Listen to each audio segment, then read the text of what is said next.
This is the moderator, Dr. Thompson, just doing a mic check to make sure that it's working.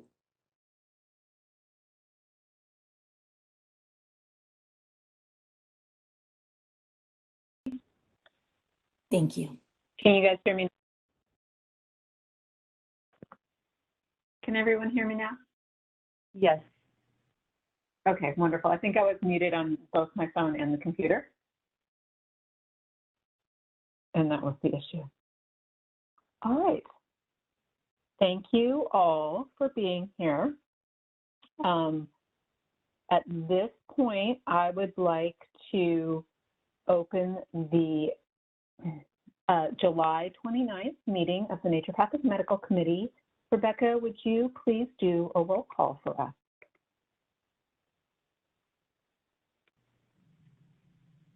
Sure. And what time do you have for call to order? 10:02 a.m.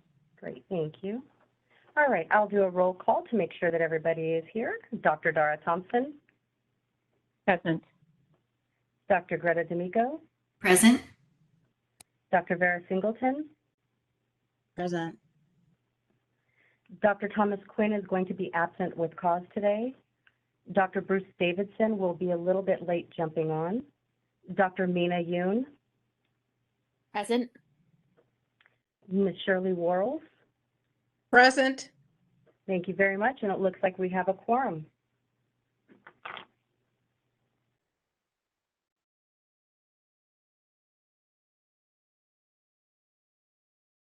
All right, thank you everyone for being here.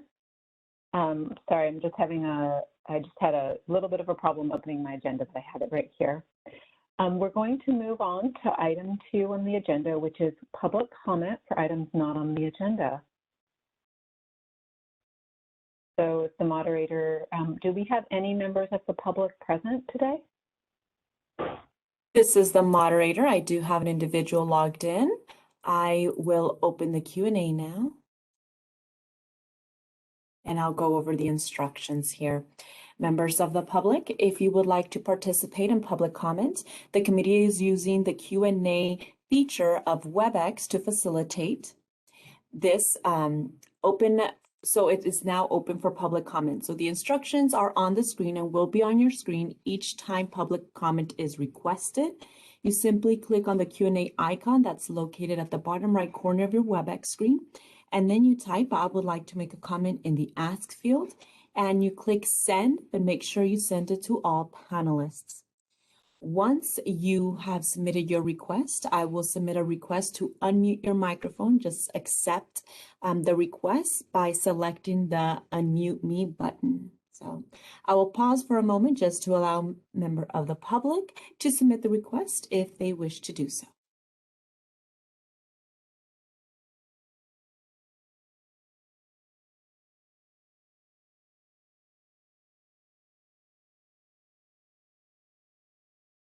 Committee Chair, no requests have been submitted. Would you like me to close the Q&A feature? Yes, please do. And Rebecca has let me know that we do need to make our next agenda item the budget update. Is that correct, Rebecca?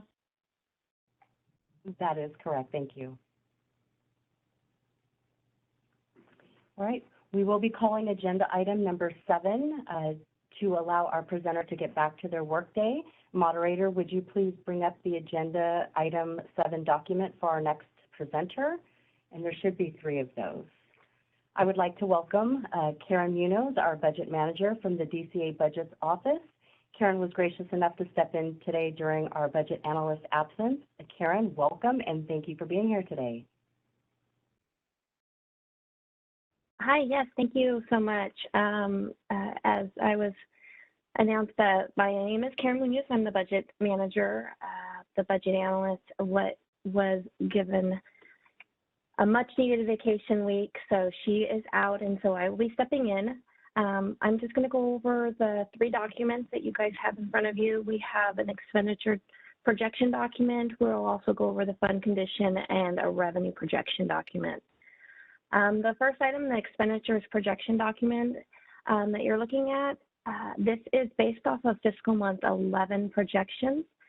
We don't see very many changes that will happen through the remainder of the year. We are very close to closing out fiscal year 2021, and we do anticipate these numbers to be pretty close to accurate of where the Naturopathic Committee will land. So as you can see, you do have a almost $47,000 reversion to the fund at the end of the fiscal year based on fiscal month 11 projections.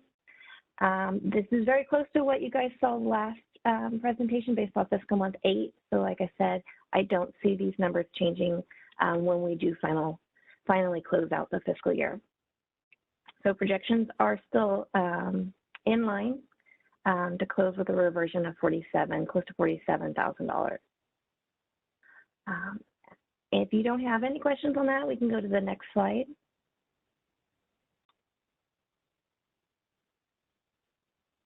So we're looking at the fund condition for Naturo, and what I want to point out really fast is I believe that there is an erroneous formula error in the prior year at the very end. I believe that would be in the second page if you're looking at this. For months in reserve, it does show 0.2 months in reserve for prior year. There was a formula included in that, so it actually should be around 16 months for prior year. So you were not very close to falling in the negative of months in reserve for prior year. It actually would show 16.7 months for 1920. So just wanted to point that one out for you guys. But moving forward, it looks like from last time these documents were presented to you back in May that there's a little bit of an increase in renewal fees that we're projecting based on actuals that came in since the last time. So that did increase some. However, the expenditures are still going to be projected very close to what we were presented last time. And so we're still showing a very healthy fund for naturopath at 18 months in reserve, almost 19 months in reserve at the end of this fiscal year, and going strong through budget year +2, 17.4 estimated in 23-24.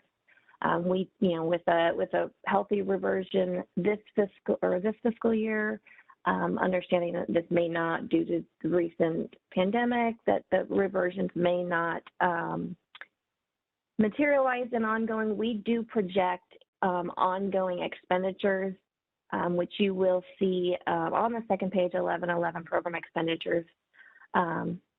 We do anticipate those to be expended fully, just because it's very difficult for us to project any kind of a savings in out years. So we just project expended fully plus a 1.3% increase, or a 3% increase, excuse me, ongoing for any, we have annual increases to budgets or annual adjustments to budgets for employee comp, retirement, things like that. So we do anticipate some form of percentage increase ongoing in your expenditures. So that's all identified in budget year +1 and budget year +2. But like I had mentioned, your fund is very healthy, and there is no concern at this time for your fund. If you don't have any questions on this, I'll open up if you have any questions on your fund condition. If not, we can move to the next slide for your revenue.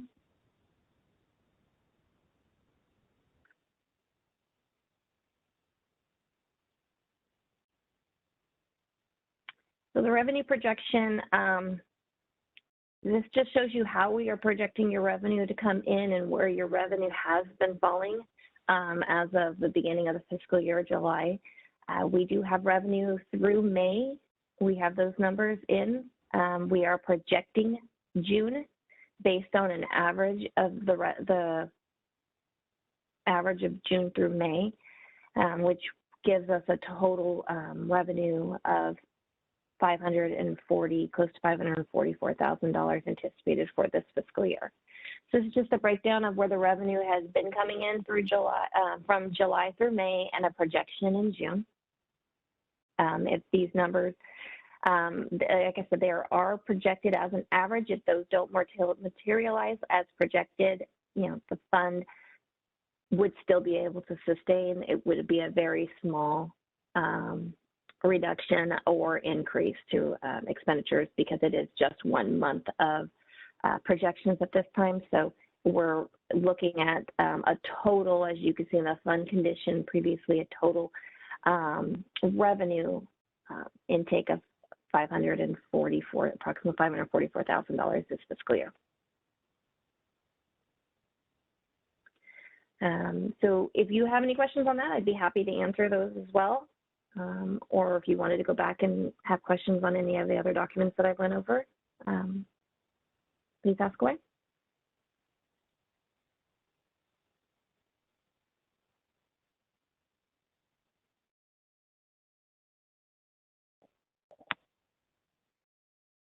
Do any of the members have any questions about this presentation? Hi, this is Dr. D'Amico. Just looking, this is such a great breakdown of everything, and a projection of almost 544,000 for the fiscal year. And it looks like a projection of expenses, or at least to date, of 46,811, right? That is 46,811. That number is what we anticipate reverting back to the fund. So we actually have a projection of total expenses of 288,000 with a budget of 335,000. So there will be a $47,000 that will be reverting back to the fund. Does 288 plus 46 equal 543?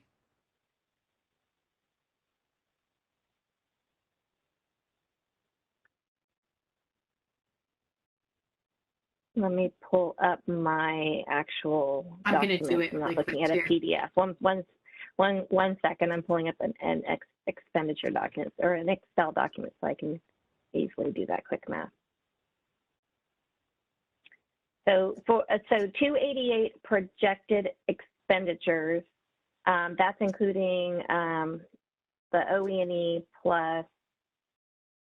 Let me make sure that this math is correct. So my math, it comes up to 335,000. And the budget is 335,000.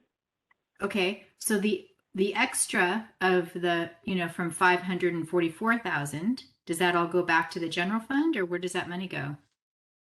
Any dollars that is any revenue that comes in for you guys, any extra, it is all in your fund. So the revenue that comes in, you look at it more like a checking account or a savings account. So any dollars that come in and the expenditures that go out, anything else left remains in your fund. And that's what gives you guys your months in reserve.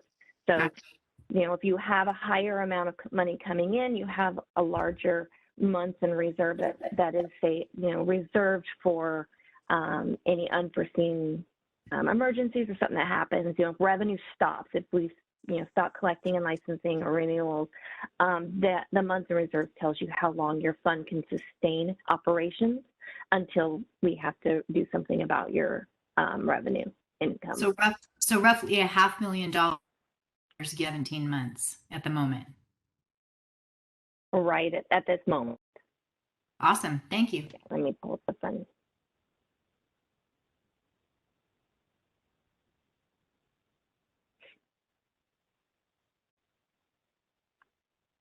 Are there any other questions for Karen?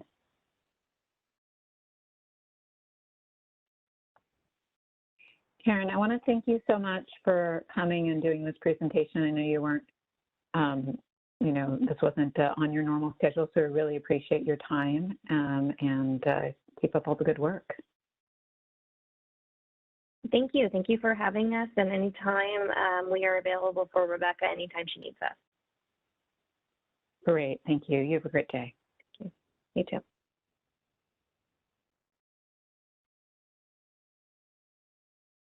At this point, we are going to go back to agenda item number 3, which is the review and possible approval of the committee meeting minutes from April 29th. Were there any edits or questions about those minutes? I know all the committee members received them via email.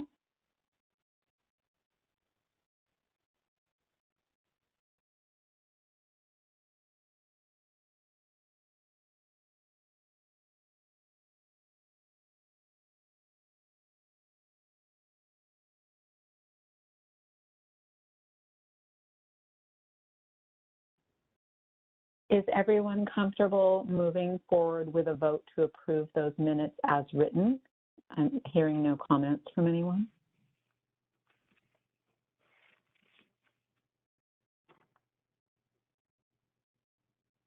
Since I'm not hearing anyone with questions or comments about those minutes, Rebecca, I'd like to move to a roll. Well, I would like to motion that we approve the meeting minutes for April 29th, 2021 as written.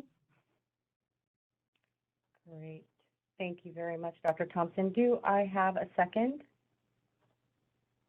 I second that. This is Dr. Singleton. Thank you very much. And I will ask for public comment before taking a roll call vote. This is the moderator. I am opening up the Q&A. It's now open. Members of the public, if you would like to participate, the instructions are on the screen. You will simply click on the Q&A icon, which is typically located at the bottom right corner of your WebEx screen. And then you type, I would like to make a comment in the comment box underneath the Ask field. And make sure that it's at all panelists and then click the send button. So I'll pause here for a moment to allow members of the public time to access the feature if they wish to do so.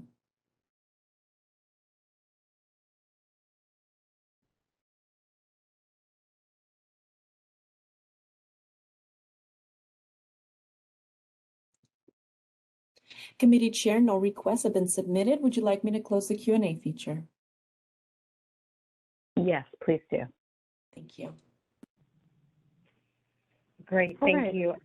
I will go ahead and take the roll call vote. Dr. Dara Thompson? Aye.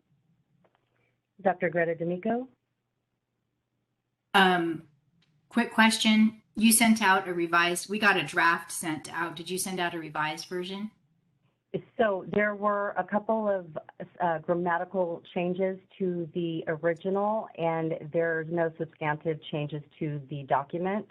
So it was fine, and I will resend that out and put it up onto the website. You got my eye. Thanks.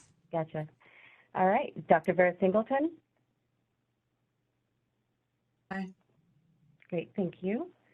Dr. Mina Yoon? Aye. Great, and Ms. Shirley Worrell? Aye. Great, thank you. That's 5, and we have, it passes. Thank you. Thank you so much. So at this point, we are going to move on to agenda item number 4, which is the pending regulations status update. I'm going to turn that over to you, Rebecca, to give us an update on these various regulations. Great. Thank you very much, Dr. Thompson.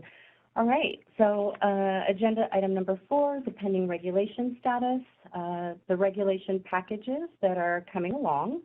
Staff has been working on getting documents for packages prepared and ready for legal review. For the notice to consumers, this was filed with the Office of Administrative Law on 7/9/21. AOL has 30 working days to review, and we are awaiting the Department of Finance signed Standard 399 form and a signed certification opening and reclosing this record. So we're just kind of waiting right now to finish the last part of this, but by the time that we have our next meeting, I'm hoping that this will be a good regulation for us. The IV and advanced therapy requirements, these were reviewed by the regulation attorney and sent back to the committee on 7/16 with a draft revised text and new section to address authority concerns. I sent out the amendments this morning to you guys. We're going to schedule either a special meeting just to discuss and approve the changes within the next few weeks, we have to allow a 10-day meeting posting notice time, or we can put it on to the October schedule. I will definitely leave that up to you guys depending on how fast you want to start getting these moving forward. And I will read a little bit of what Karen sent me on that, and I know that I sent that to you guys this morning, but I just wanted to kind of go over it so that everybody is on the same page. When Karen sent this over to the management over there, they were looking at it and had some concerns that maybe we were outside of our authority. However, Karen drafted some additional regulations in the section for approval of course providers. It required to get approval, the course provider must show the committee an outline of material that covers everything in Business and Professions Code section 3640.8 and in proposed 16 CCR section 4237.1. She proposed section 4237.1 and edited it to more clearly emphasize that the committee is just exercising its authority to specify what must be in a qualifying IV therapy course.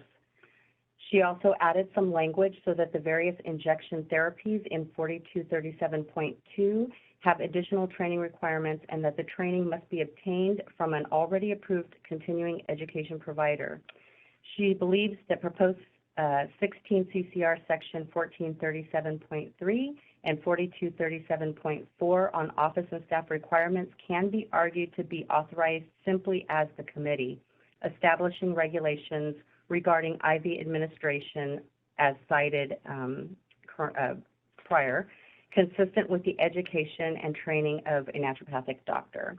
So I will allow you guys to go ahead and take some time to review those and send me your thoughts back. I will also go offline and we will figure out if you guys want to bring this back as a special meeting to get this moving forward a little bit faster, or if you want to put it onto our October schedule.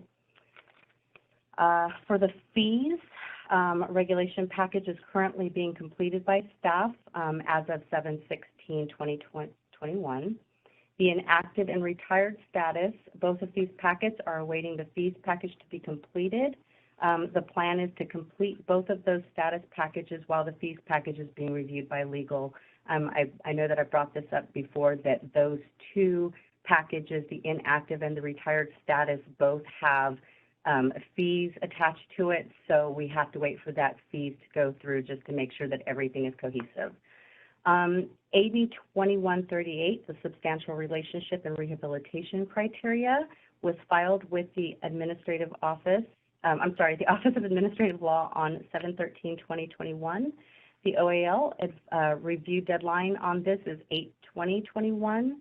On 7/26, the Department of Finance signed the Standard 399, and we sent a certification reopening and closing the record, and it has now been finally submitted to the Office of Administrative Law. So hopefully by the next meeting, that too will be ready to go as a regulation. Are there any questions?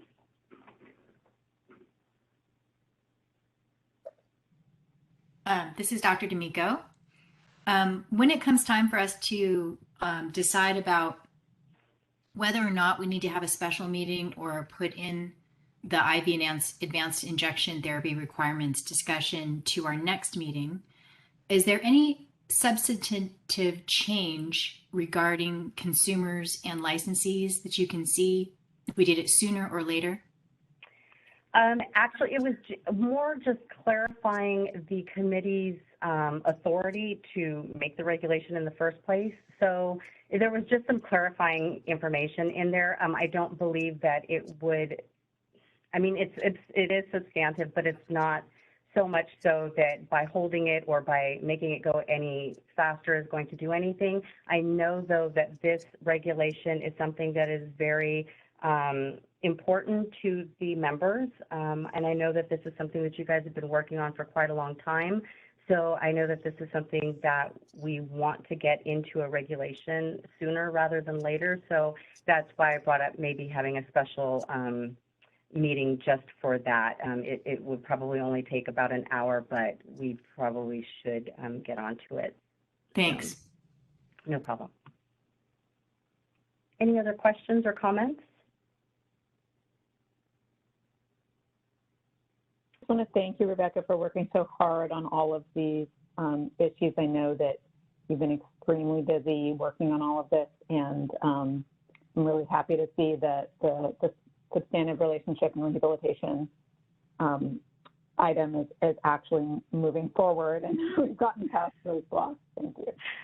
I am very happy to see that as well. Thank you. And I have to also give credit to our regulation attorney. She's been working extremely hard as well on these packages with me.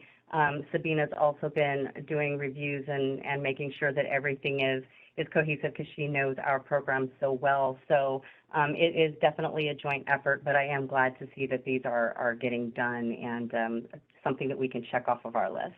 Thank you.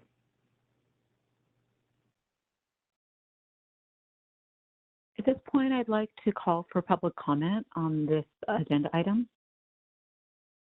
This is the moderator. I have opened up the Q&A. Members of the public, the instructions are on the screen. If you would like to participate, click on that Q&A icon located at the bottom right corner of your WebEx screen. And in the Ask field, type "I would like to make a comment" and click Send, and make sure it is at all panelists. I'll pause for a moment to allow members of the public to access this feature.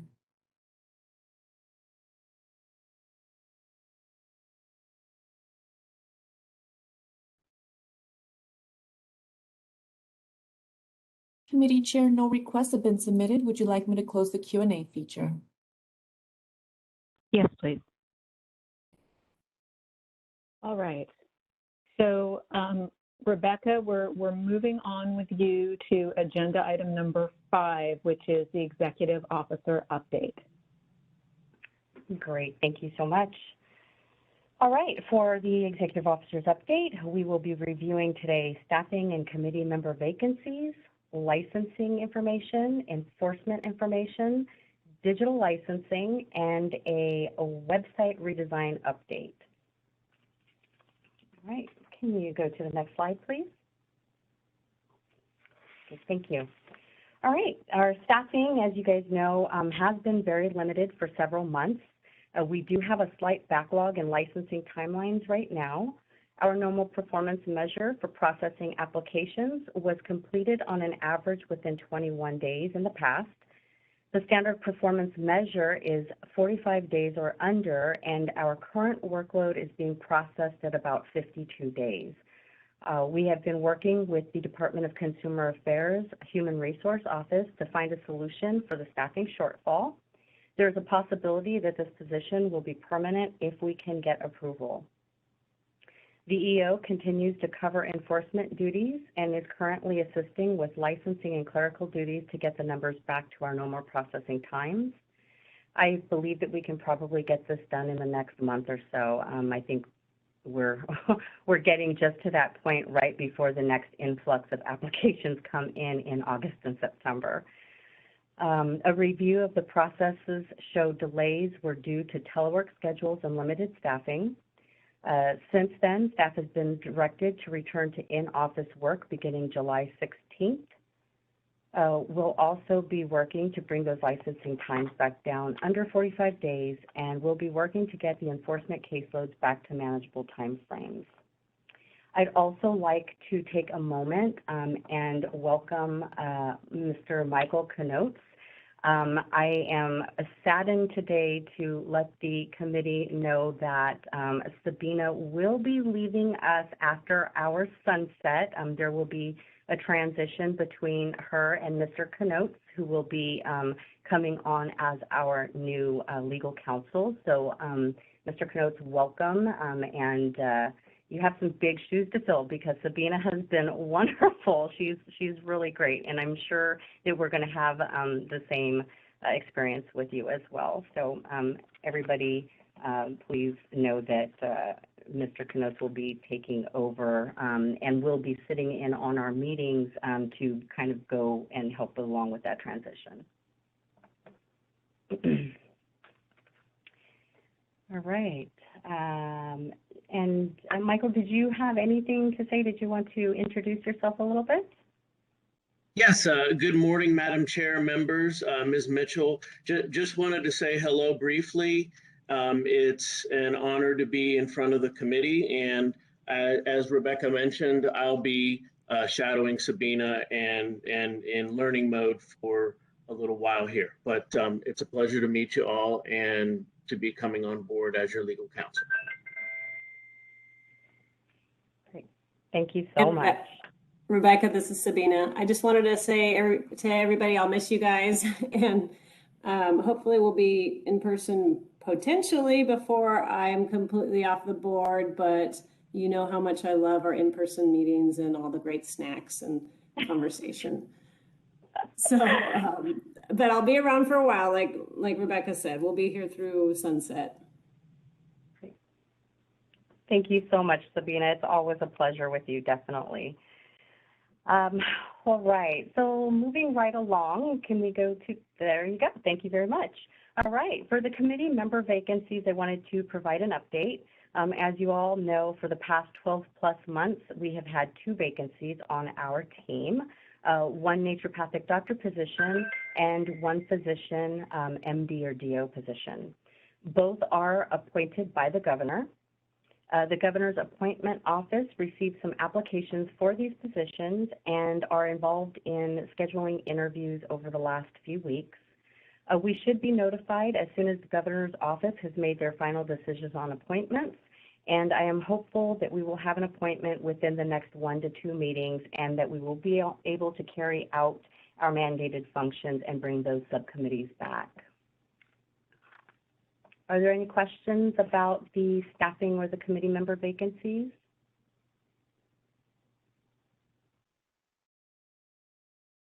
All right, moving right along. Let's go ahead and get into the licensing update. All right, you should see the licensing report in front of you. This table shows the number of licensees practicing under the committee's jurisdiction. Currently, there are, as of July 2022, there are 917 active and current licensees. There are 23 inactive current. There are 139 delinquent, and that is, they're kind of in that 3-year period before they're canceled. And we've got 176 that are either retired or have been canceled out that are under our jurisdiction. We have a total number licensee of 1,255. As of 7/22, there are currently 15 new applications that are awaiting completion by the applicant before the committee can move forward with approvals and denials. There are also 3 applications awaiting payment for license issuance. Any questions with licensing? Rebecca, this is Dr. D'Amico. Yes, ma'am. For those that are listed in the other, retired, et cetera, under our jurisdiction, does that mean they still live in California even though they don't have an active license? That is correct, yes. Well, they are listed in California. They could very well be outside of California, but these are either they're retired or they have placed. Oh, no, I guess it's not inactive because inactive is already up there. So these are just going to be the retired and the canceling members that have been in that 3-year period. Okay, so the total number of people that had licenses in the past who are past the 3-year period. So they're basically, for us, the retired licenses. It is a retired license, correct. Got it, thanks. Yep, you're very welcome. Rebecca, I had a question along those same lines.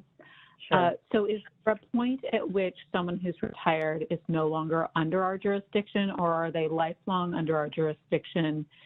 I guess I'm thinking, you know, at some point, you know, you're no longer legally liable for something you did in the past. You know, like there's a statute of limitations. Is that true for our licensees once they've been retired for, say, 7 years, then they're no longer in this other category, or is it lifelong? You know, that's a very good question. I know that our system captures them as part of our jurisdiction, so that's why I include it in here. And I've always had a little concern with the optics of that, because I don't think once they become retired that they are within our jurisdiction unless they are still trying to practice or do something within the scope, or saying that they're not retired and calling themselves an ND that is active. So that would be the only time that we would be able to actually have jurisdiction over a retired licensee, if I'm not mistaken. I would like to make sure that Sabina is in agreement with me on this, but Sabina? That's correct. I believe you guys have regulations kind of in the works for retired license status. So remember, if they're canceled or otherwise out of your jurisdiction, you're correct. You'll have some different potential jurisdictional issues if you have an actual retired status license, but as right now, you do not. Thank you. So we might want to term that licenses that were once under our jurisdiction that are no longer active in any way. Yeah, and I think once we get those regulations in place, we'll have to look to see how that kind of falls under this. But yeah, we can definitely take that and show that these are just retired and that they're no longer under the jurisdiction. We can definitely do that in the future if that's what it comes to. And I would also wonder about some sort of a timeline, because you'd think that, the day someone retires, there may still be some active issue that happened the month before that we may in some way have to weigh in on. I'm not sure about that legally, but just wondering if there's, like I said, some sort of statute of limitations that, they fall off after a certain period of time. Perfect. Yeah, and like I said, I think once they retire, they no longer have the ability to practice. So at that point, I don't believe that they would fall under our jurisdiction unless they decided to come back into practice, or again, they are unlawfully practicing with a retired license. So those would be the only times that we would be able to take action against the retired licensee. Okay, that's good to know. Thank you. Yes. Okay. And I think that I just received information that Dr. Davidson has joined us. Dr. Davidson, are you on? Yes, I am. Thank you very much. Sorry that I had to be late. Nope, you're fine. You didn't miss much. Thank you so much for joining. All right. This is Dr. D'Amico. I'd like to just make a statement for the sake of clarification, as I understand what we've just been talking about, also for the sake of the other committee members, that as I understand it, delinquent means that the license is not active, but they have 3 years within which they can reactivate without having to reapply. So it's not actually that it might be because they didn't pay, but even if a person said that they don't want their license anymore, they still go in this category for 3 years, right? That is correct, and they are still under our jurisdiction at that point. And then after the 3 years is up, where the person would have to reapply if they wanted to be licensed again in California, they go into this other section for now because we don't have retired separated out. That is absolutely correct, yes. And that is completely apart from, this has nothing to do with, on a personal level, the statute of limitations that you have as an individual for either tax purposes or liability purposes for anything you've done in practice. That's a completely different, that has nothing to do with a committee. When you say that word jurisdiction, you mean active licenses or people who could become active within that 3-year period. Yes, that is correct. Otherwise, everyone else is just like a member of the public. If they're doing something they shouldn't, that's in our purview, then we can act on it just like we could with anyone. But you can still be liable professionally for other things that has nothing to do with your license status. If I'm understanding you correct, I do believe, yes, that is correct. Yeah, and then that's an individual question in terms of statute of limitations, that's a whole other thing professionally. Correct, yes. And now, I think not that it has ever happened to us, but I would think that the only time that this would be an issue for somebody that may have went out on retired license, let's say somebody went on retired license status today, they put their license in a retired status and decided to close up shop, but we find out that we get a complaint that 2 months ago something happened and we can still take action. I mean, he doesn't or she would not have a license, but we could still take an administrative action so that if he ever or she ever came back into practice, maybe we could take their license away totally. So, I believe, if I'm not mistaken, that can happen. Sabina, am I correct in that?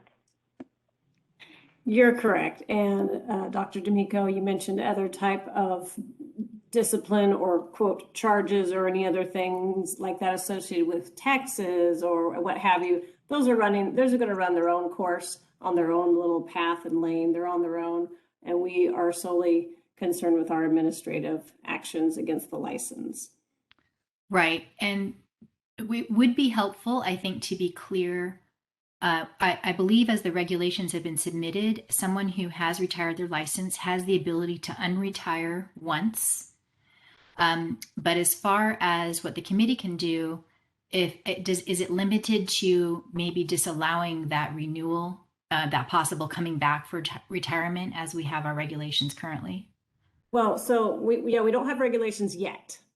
So we're still in that process.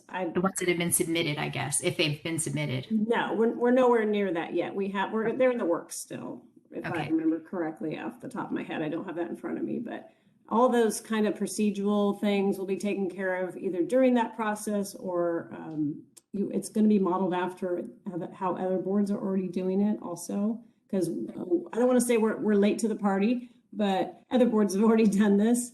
And so we do have a lot of other models to follow, which is good because we don't have to recreate the wheel every time. And so we have a lot of examples and templates and ways that people are already doing this. Okay. And then in the inactive current section, how long does a person stay there before they end up being delinquent, Rebecca? Inactive current, they can stay inactive as long as they pay the inactive fees and continue renewing inactive. Great. Thank you. No problem. Thank you. Those are great questions, by the way, definitely. All right. Any other questions on licensing before we move forward to enforcement?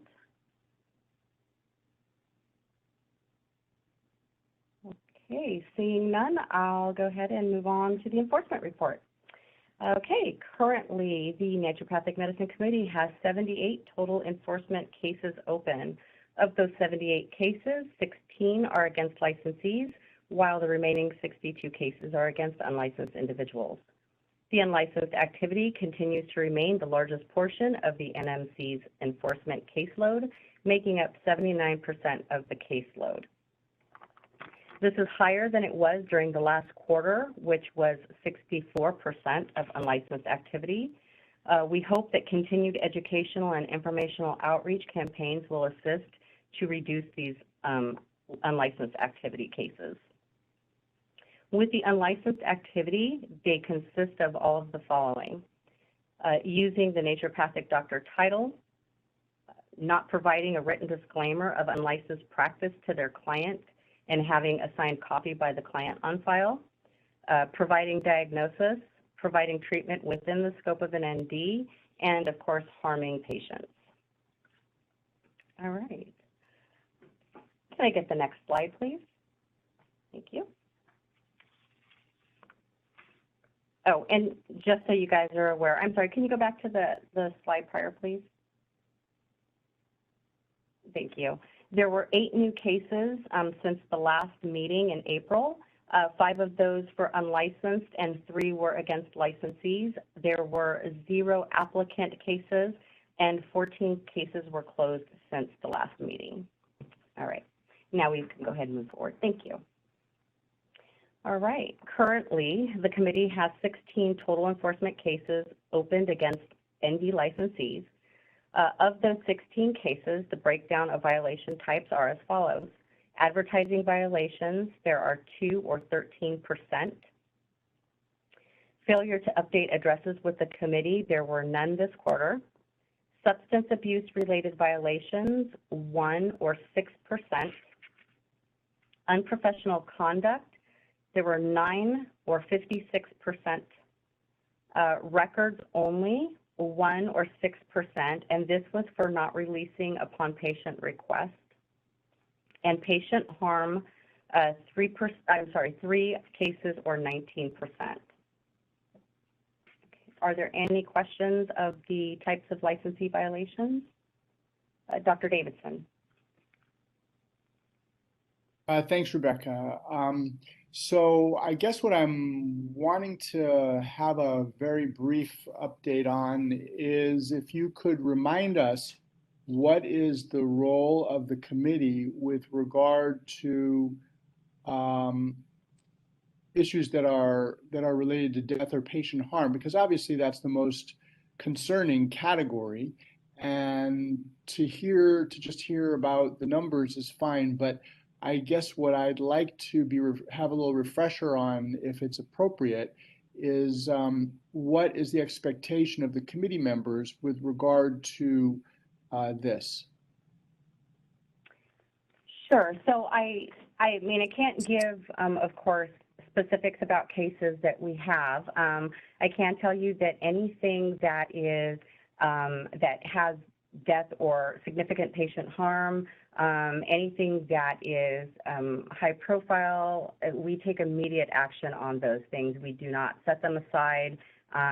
You know, we review every case that comes in. So we do have a policy about what types of cases that will move on quickly. Not to say that we just, you know, put everything to the side, but there are cases that will take precedence over other cases, of course, like, you know, a patient harm case is going to be something that we take immediate action on over somebody that is maybe failed to update their address with us. So those cases are, you know, put up forward for us, and those are things that we take action on immediately.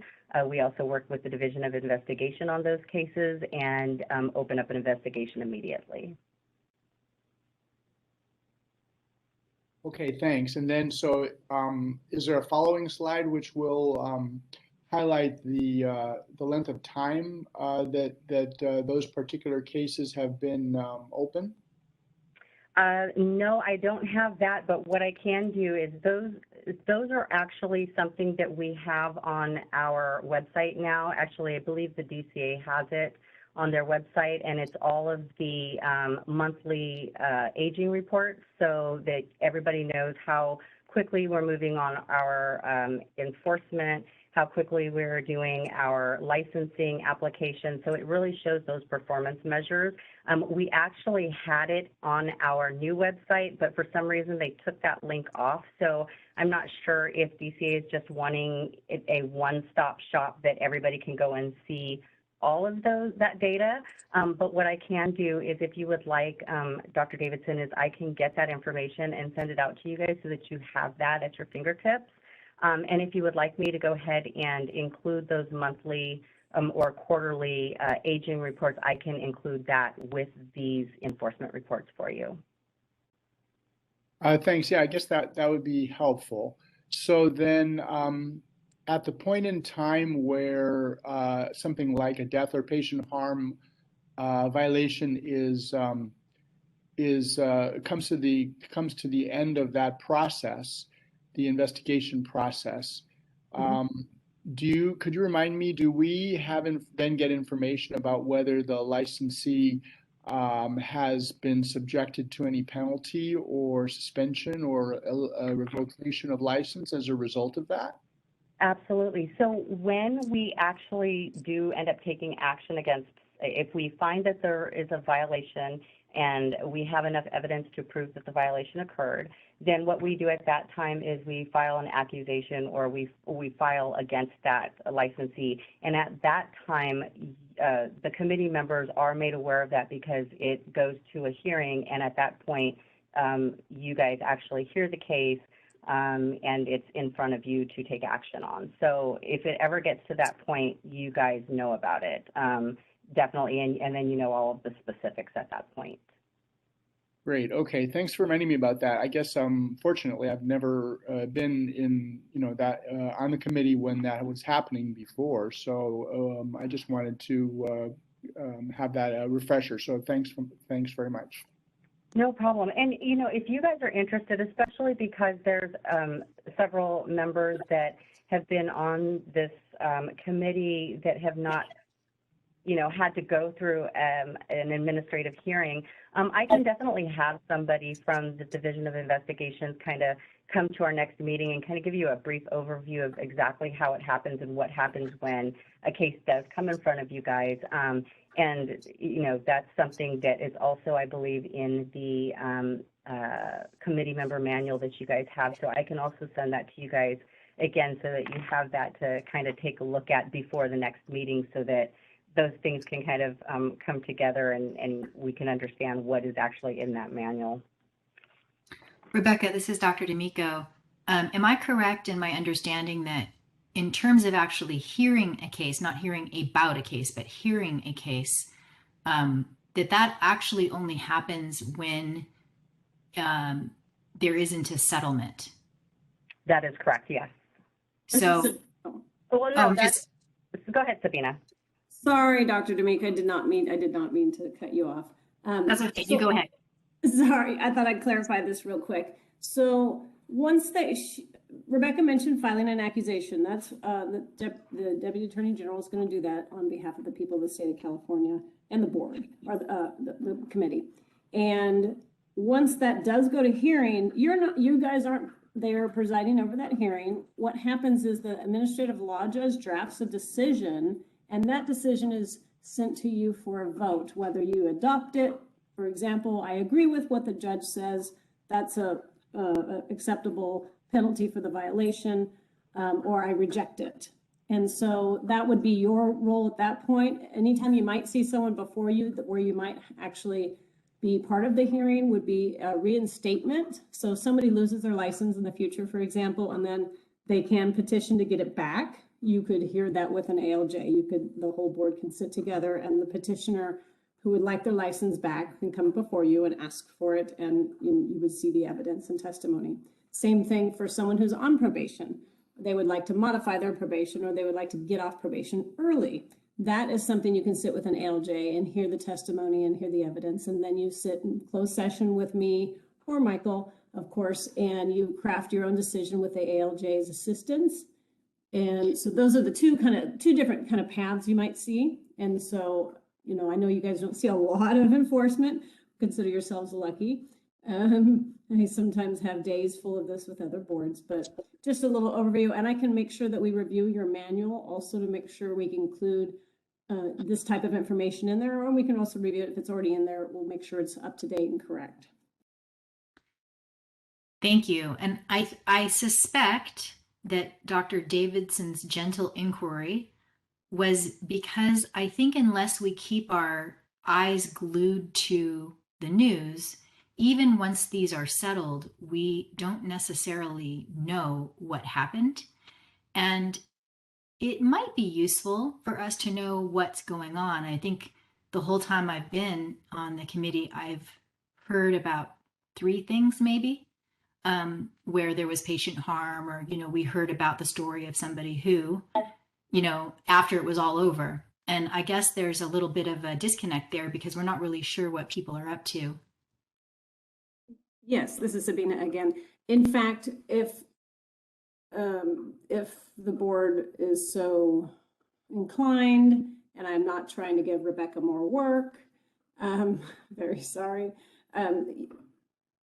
The Osteopathic Medical Board publishes quarterly information on accusations and statement of issues filed, as well as settlements and decisions that are resolved. And it kind of gives you a little summary. And also they kind of do that every quarter. That's something you might want to look into. They have it on their website.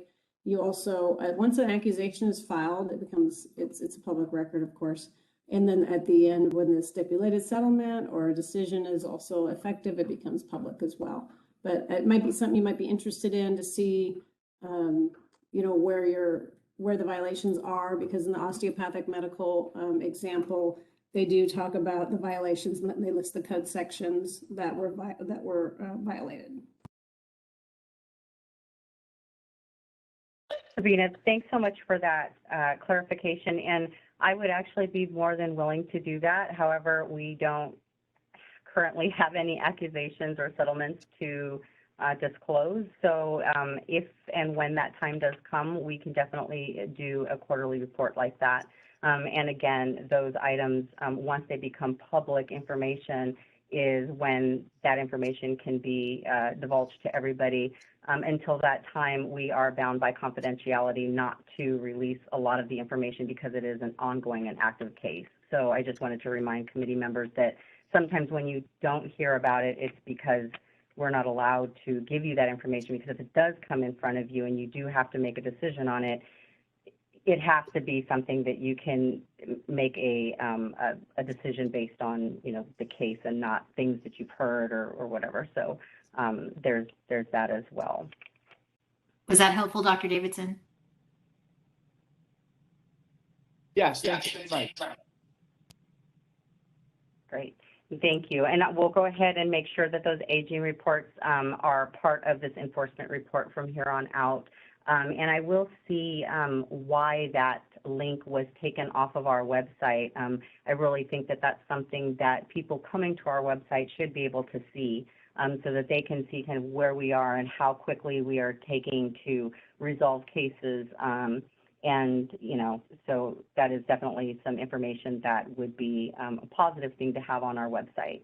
And also, in terms of the patient harm or death, just so you guys are aware, there are cases that may come into our committee, and once it goes to investigation and then, you know, we send it out for medical review, it may come back that there was no, you know, there was nothing that our licensee did that could be taken action on. So at that point, the case is closed, and it's like that case never, or that complaint never came into us. It's not public information. So there will be times that you may see that there are cases on here that may pertain to patient harm that may come to light that there was no violation made, and at that point the case is closed and you may not know about it. So I just want to let you know that that is that you know, may happen. All right. Are there any other questions or concerns about the enforcement?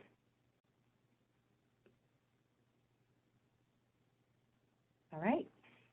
Seeing none, let's go ahead and move to the website redesign update. Next slide, please. Thank you. All right. During our April 29th meeting, we provided a sneak peek of our updated website redesign. The new website provides an easy-to-use, easy-to-navigate site that provides a lot of services, resources, and information for our licensees, consumers, applicants, and now it has a section for naturopathic students.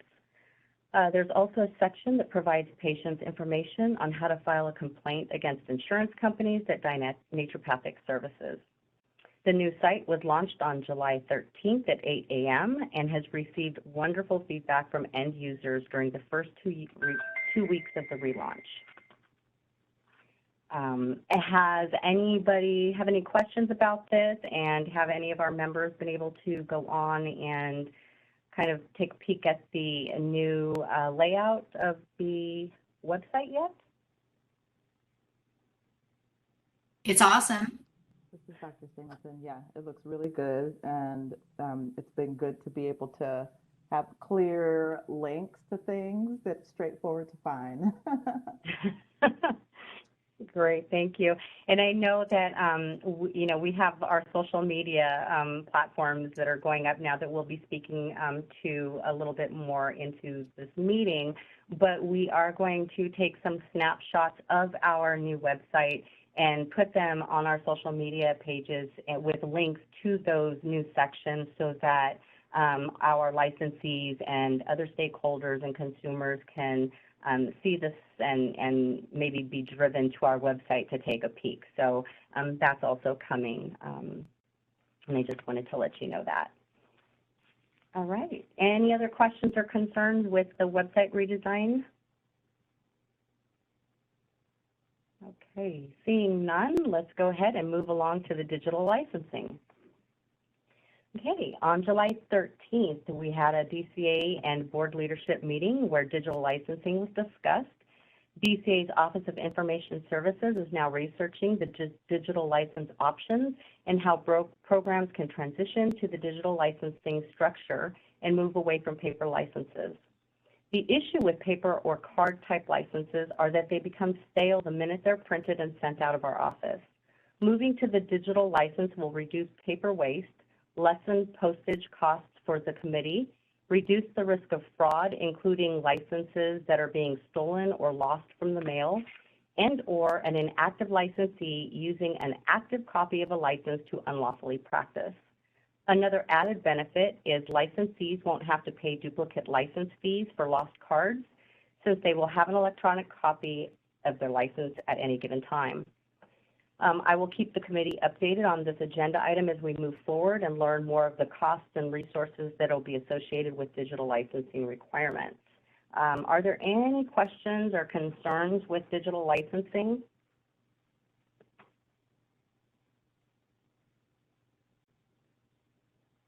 Wow, you guys are an easy bunch today. Okay, seeing none, I'm done with my report today, so I will go ahead and turn it back over to you, Dr. Thompson. Thank you so much for that, Rebecca. I just want to say one comment on the digital licensing. It just seems like such an obvious move forward as long as the expense is not too high and just bring us into the century here. At this point, because our next agenda item, at this point I want to call for public comment. This is the moderator. I've opened up the Q&A. Members of the public, if you would like to participate, please use the Q&A icon located at the bottom right corner of your WebEx screen. Once you click on that, type "I would like to make a comment" and send it to all panelists. The instructions are on the screen for your reference.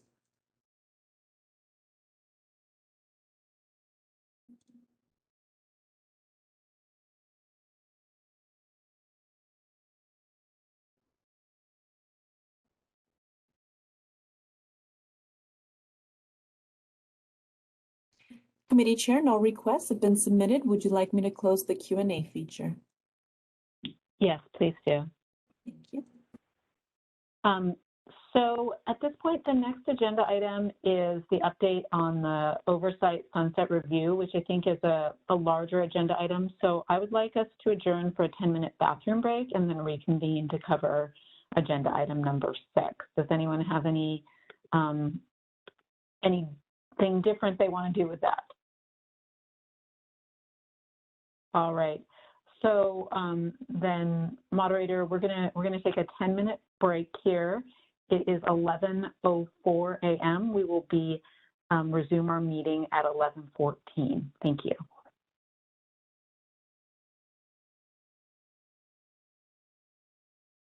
All right. It is 11:14. Is everyone back online? Let me go ahead and do a roll call vote, or I'm sorry, a roll call to make sure that everybody is back on and that we are able to hear everybody. Sure, no problem. All right, Dr. Thompson. Present. Thank you. Dr. D'Amico. Here. Dr. Singleton.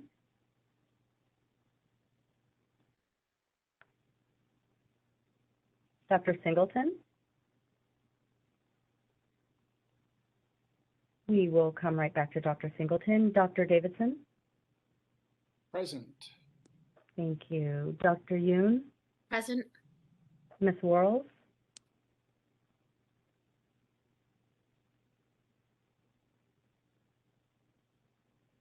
Shirley, do I have you back online with us?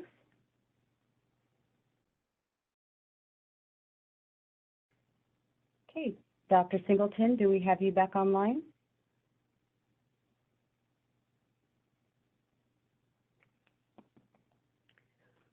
Okay. right, well, we're missing two of our members.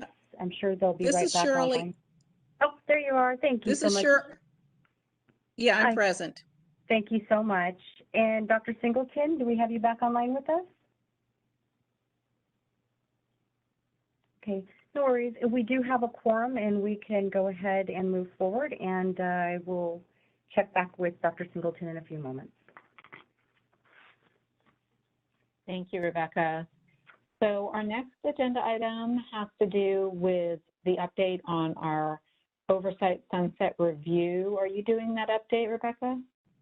Yes, I am. I will go ahead and take that one. Thank you. No problem.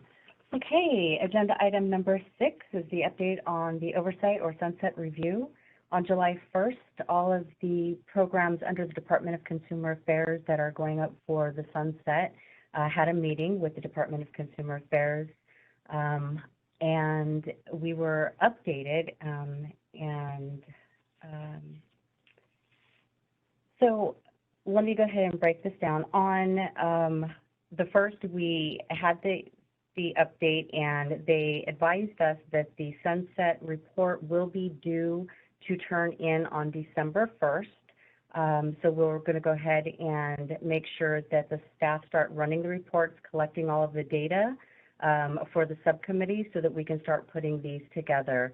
I have started doing a few of the things like the board member attendance and that kind of stuff. I also wanted to ask you that for the members that were not here during the last sunset meeting, that you please familiarize yourself with the prior sunset review that happened in 2016.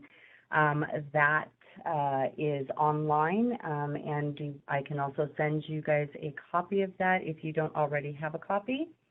Are there any questions about the sunset review? Does everybody kind of have an understanding of what it is?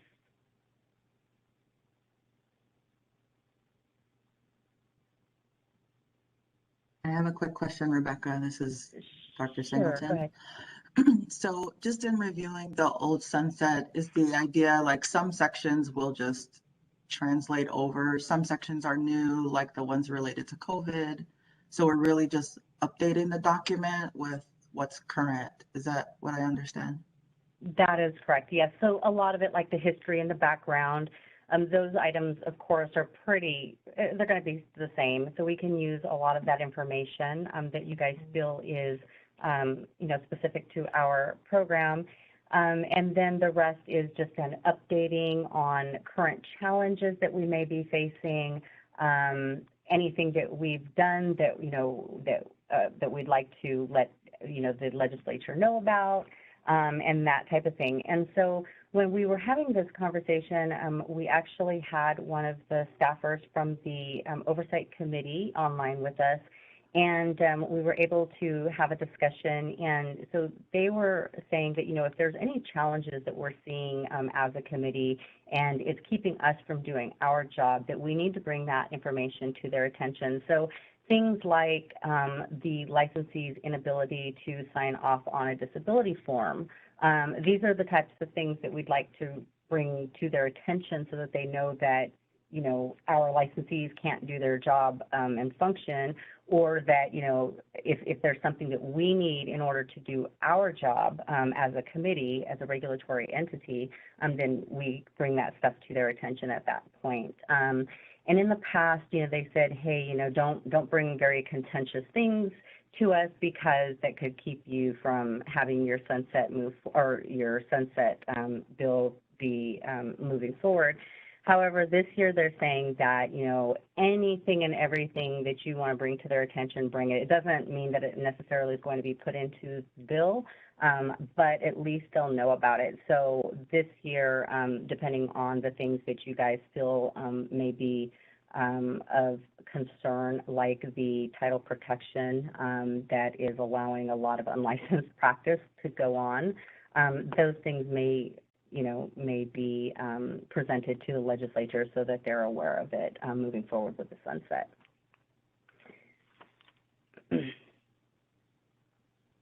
Thank And you, will we Rebecca. Can just, you, oh, I'm sorry, really quick, just to close out that question. Are we going to have a specific meeting just around going over the sunset Yes, review? so Or is there a subcommittee responsible for that or what? Yeah, so the subcommittees are going to be working on that, and I'm going to be providing the data sets to the subcommittee so that you guys have that information so that you can start maybe requesting or giving kind of your views on what it is that we're missing or that type of thing. So that is going to be provided to the subcommittees to kind of work offline.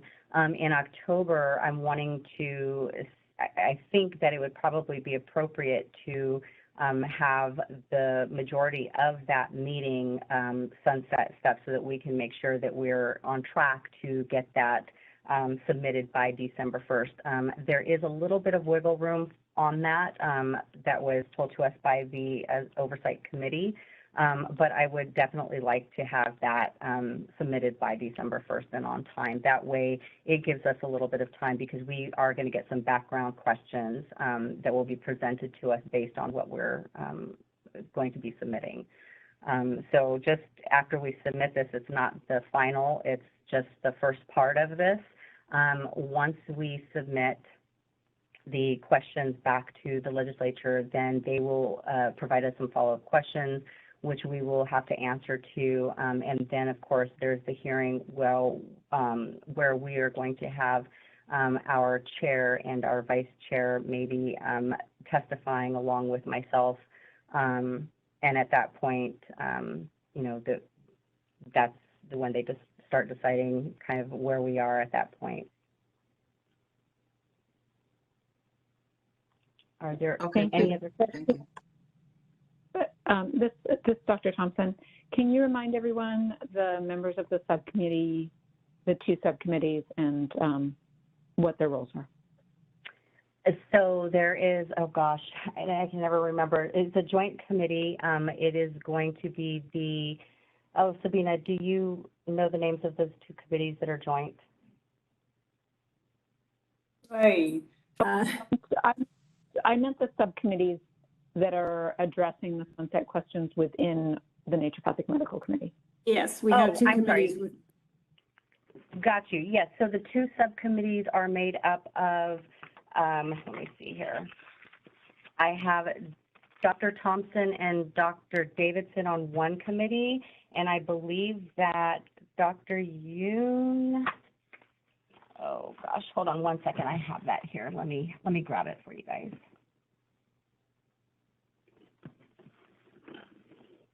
We already know who it is. You do know who it is? Yeah, it's Dr. D'Amico and Dr. Yoon together. Okay, perfect. So that's the other subcommittee. So as I understand it, and I just want to, I know you already stated this, but I just want to reiterate it so we're all clear. Our goal would be to get the data from you and have those two subcommittees working on that between now and the October meeting, so that when the October meeting comes around, we're basically, you know, far along in our process for the December deadline. Is that correct? That is correct, yes. And I will be working with you guys offline on those, just because you guys, as the two subcommittees, can work ad hoc because there's only two members, and you can work with me offline on gathering data, gathering information that you guys might need, just questions that we as staff would know. So I'll definitely be working with you guys on those as we move forward to that October meeting. And by that time, I think that we should have some information already gathered for the questions, and we can go ahead and share what we have at that point. And then we'll kind of see where we are at that point as to what we still need to do moving forward to that December 1st deadline. Thank you. Rebecca, do we have the first set of questions yet? Yes, and I forward those to you guys, so you should have those. And Dr. D'Amico, if you don't have them, just let me know and I will resend them to you.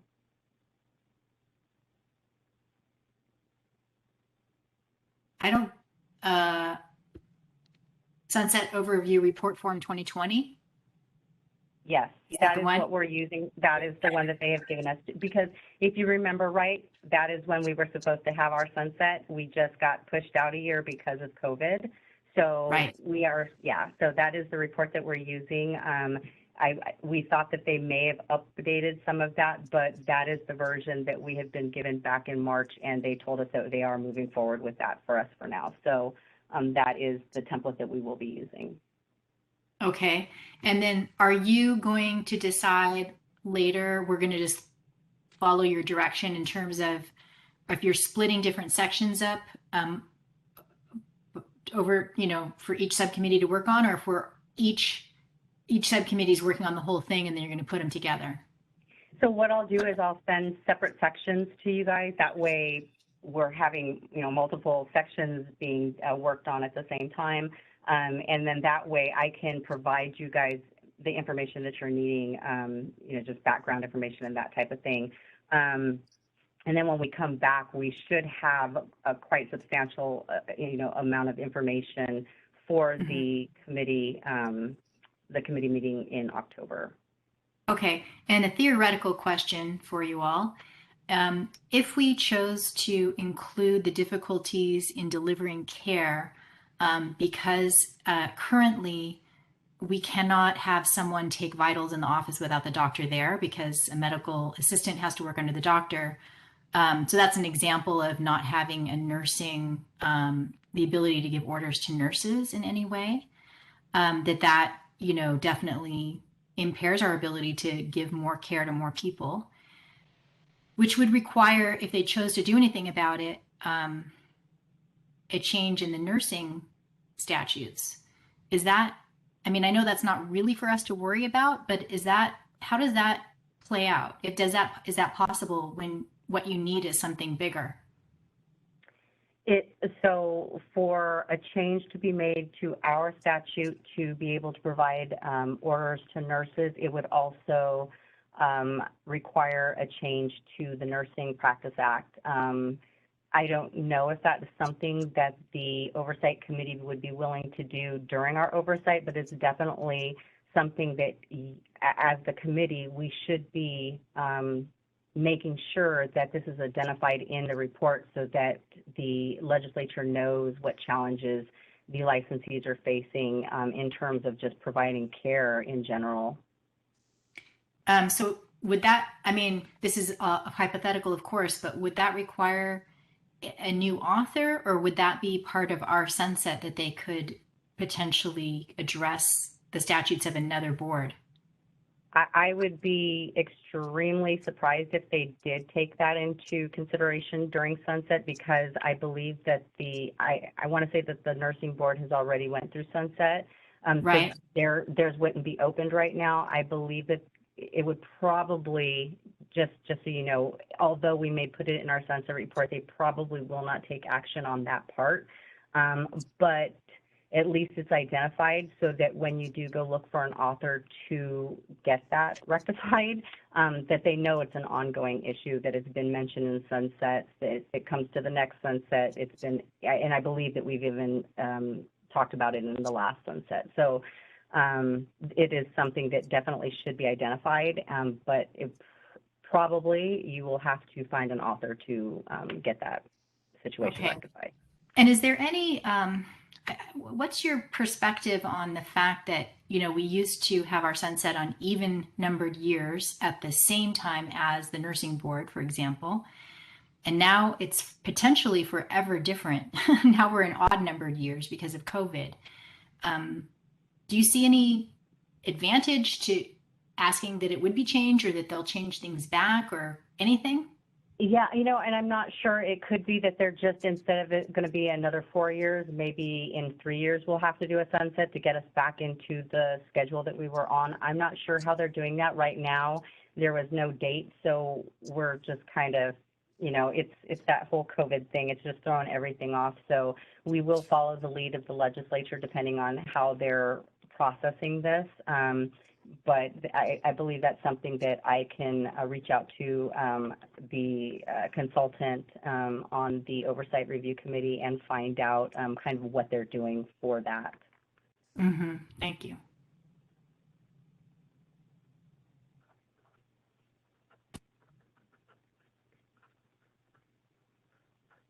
Were there any other questions from the members about sunset or the sunset report?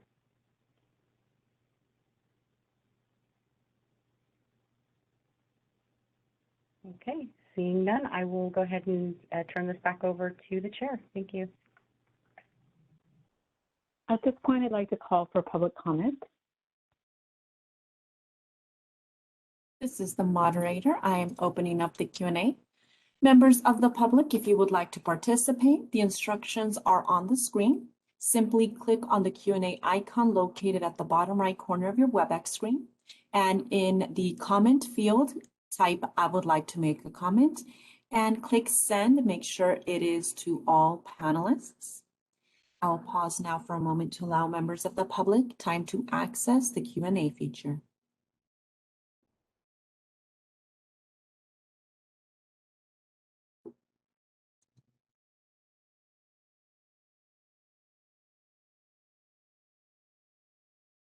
Committee Chair, no requests have been submitted. Would you like me to close the Q&A feature? Yes, please do. Thank you. Yeah. So we already covered agenda item number 7, which was the budget update. So the next agenda item for us is item 8, which is the social media subcommittee discussion and update. Dr. Singleton, are you giving us that update?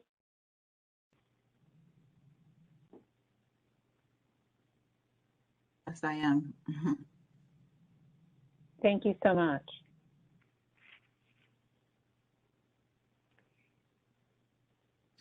So just to reiterate, we are doing the best that we can to build out our social media presence.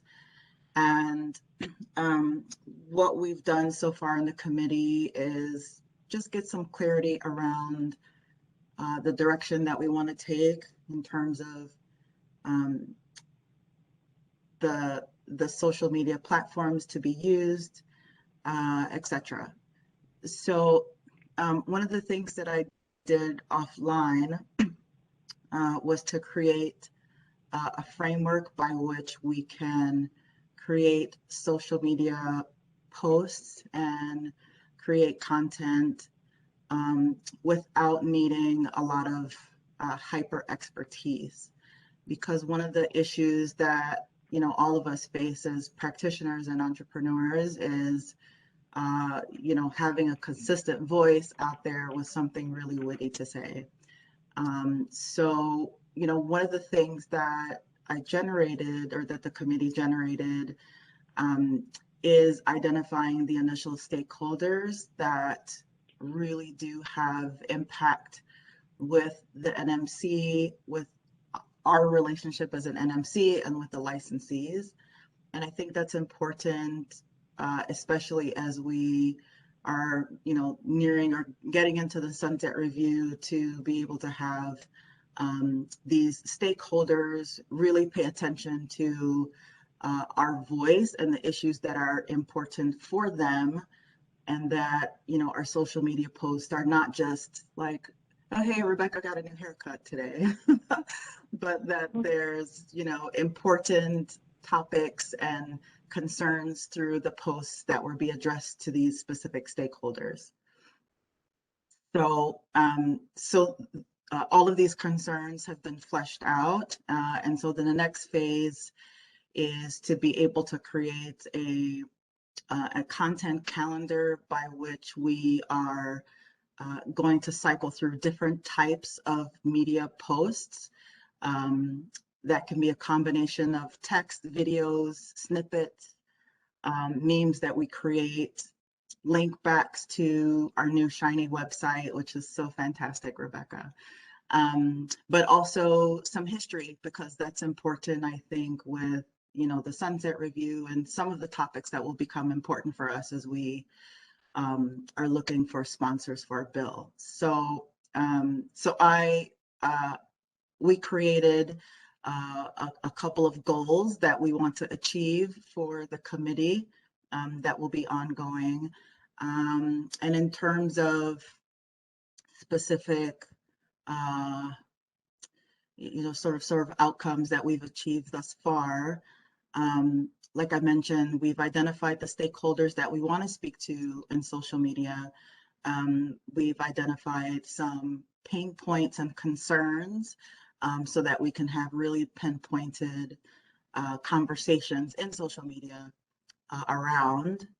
And we also, well, I actually had an intern that was working for me, and she wanted to engage in this process and working together because she herself is in an entrepreneurial program. So, so she decided to take on this project. So she's going to, for free, is going to help with creating the content calendar and at least get some initial ideas down and a structure down so that we can really get the content calendar going. And then we've also identified some resources that we need that will help with future generation of posts. And that's inclusive. And Rebecca, I've shared this with you before. So I think, it's good to have this sort of material generation around the Sunset Review, because it really will provide a lot of content for us to be able to create the content that we need for our posts.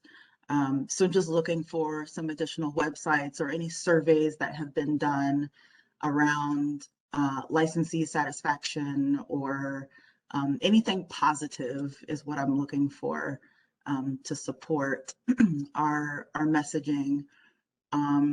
Another thing that we're needing, and this is a proposal, Rebecca, I didn't bring up to you in person or on the phone, and that's potentially getting a fractional social media manager to really help give us clear direction by which to move. I myself have, I have a decent amount of experience with generating posts, but, that industry moves a lot faster than I'm able to keep up with it. So I think having someone do some fractional work for us might be helpful, and the cost I think is minimal. So if possible, if we could look into the budget and see if it's possible to sponsor a fractional social media manager. And then the last thing is, making sure that we have some tracking around our outreach to from our social media and who's actually looking at it, where people are coming from, because that will help with directing where we like to speak to and the type of people who are our champions, and that will give us a much clearer direction to move forward to with our postings in 2020 and forward. So just to recap, we have some clear objectives for the rest of this year. Since we're done with July, August, our sort of objective is to create the social framework for the rest of 2021, and to identify the main topics that are of concern for us, that are in alignment with our Sunset Review and any other topics that we'd like to share publicly. And then September, we'll get those uploaded. Of course, Rebecca will have conversation around your approval and any tweaks that need to be made. And then moving forward, we'll do some strategic generation around a social media plan, which I think, again, is very important to have a long-term view about what we plan to talk about or what issues that are important for us for the next year. And again, my overarching desire is to create a longevity plan for social media and not just creating one post at a time. It's helpful for all of our sanities to have something clear and direct to march forward to. So any questions or comments? Dr. Singleton, this is Dr. D'Amico. If you haven't already, it might be useful to take a peek at our last strategic plan for the committee, just to kind of have a greater list of our goals and aspirations and structure. Yeah, and that's one of the things I need to get another copy of. I feel like You can that get has it on been our the you can get it on agenda, our but beautiful website. You can download it. website. Yeah. Got it. Okay. So the consultant that you mentioned, Dr. Singleton, what was the term you called that? The social media consultant. So currently there's an intern that I have working for me to help with this, and what I'm proposing is to have a fractional social media manager. So again, not someone that's devoted to us 100% and is helping, but someone that just can come in and essentially be a consultant and help us craft a more direct message. And Rebecca, is that something that would have to be put on a meeting agenda and we would need to vote on as a committee, as an expense, or how do smaller budgetary items like that get handled? No worries. I was actually just going to speak to this. So we actually have Sherry Gyro, who works with the Department of Consumer Affairs Public Information's Office, and we pay a pro rata to them already, and part of that pro rata is for her to do our social media, to have content creation and help with us getting what our message, what the messages that we want out there. So we actually have somebody that can devote time to us.